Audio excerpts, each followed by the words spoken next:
Hey, welcome back to my channel. Let's talk about my latest creation. All right, so this right here, you probably saw this the other day, whether you watched the video or you saw it on the actual tier list just floating around like on Twitter or Discord. The What I've done with this though, I've added a few more things. So I got some input, which see, I like to get input from y'all. It helps me out. So for instance, well, some of the two things that I really got out of the input was I just wanted to know how many editions there are for these comics, and then like how many are floating around in the physical world as far as the 9.8s that I'm kind of basing the fair market values off of. So that's what the census is. So when it says like top left over there, Ultimate Fallout, if it says 152, that means there's 152 known 9.8s. Doesn't mean that's it. I mean, there could be some that are ungraded out there, and they just don't know about it yet. So don't think those numbers can't change, because they can. Let's see.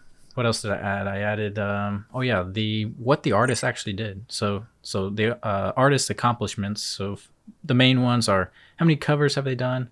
So those are the covers that they've, like the official covers. All right. So for instance, any of these comics that are out, think of it as their common. So whatever that common cover is, that's like the official cover for the most part.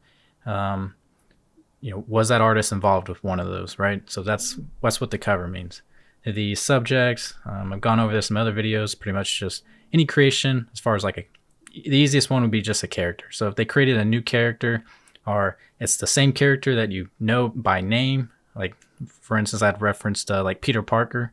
So if it's a Peter Parker from a different universe, they came up with this Peter Parker, new hairstyle, whatever it is, that's their version of Peter Parker. That's a new subject. All right. The penciling, that's just how many penciling jobs they've taken on as far as writing the comics. And to me, that's a big deal. That's like, I don't know if everybody's going to agree on it, but I think it's a big deal.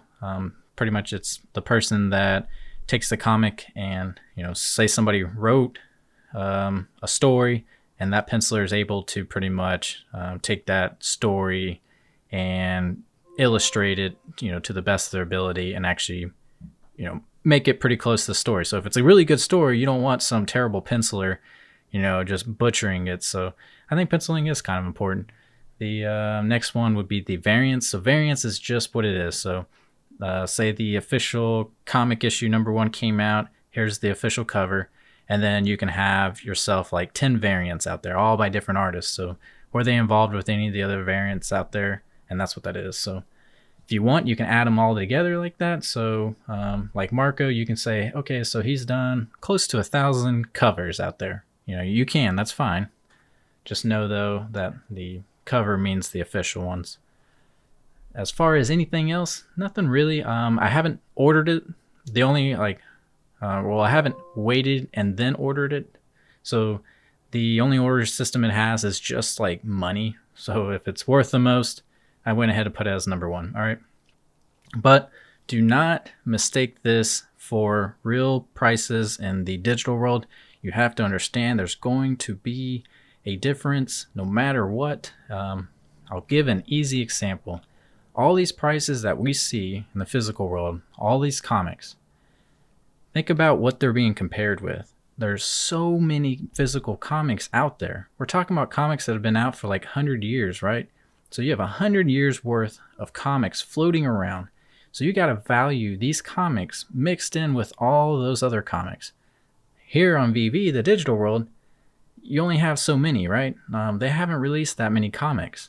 So I feel like that's one of the reasons it's going to be different as far as prices. You have different comparisons going on. And then 2, you have a different audience. So all these people have been collecting comics are just let's just say a lot of them are comic heads, right? Like they're just big into comics. That's the reason why they collect it.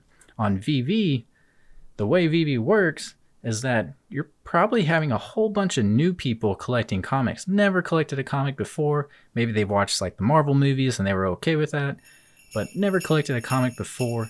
Now they're becoming comic collectors. They may never collect a physical comic ever, but they'll collect the ones on VeVe. So I think there's going to be different demands. You got to watch out for that. But anyways, for this thing, I think we're good where we're at as far as the details. If you got any more information, please let me know, because I'll add it to here. But as of right now, I can't think of anything. So, yep, that's it. As always, thank you for watching.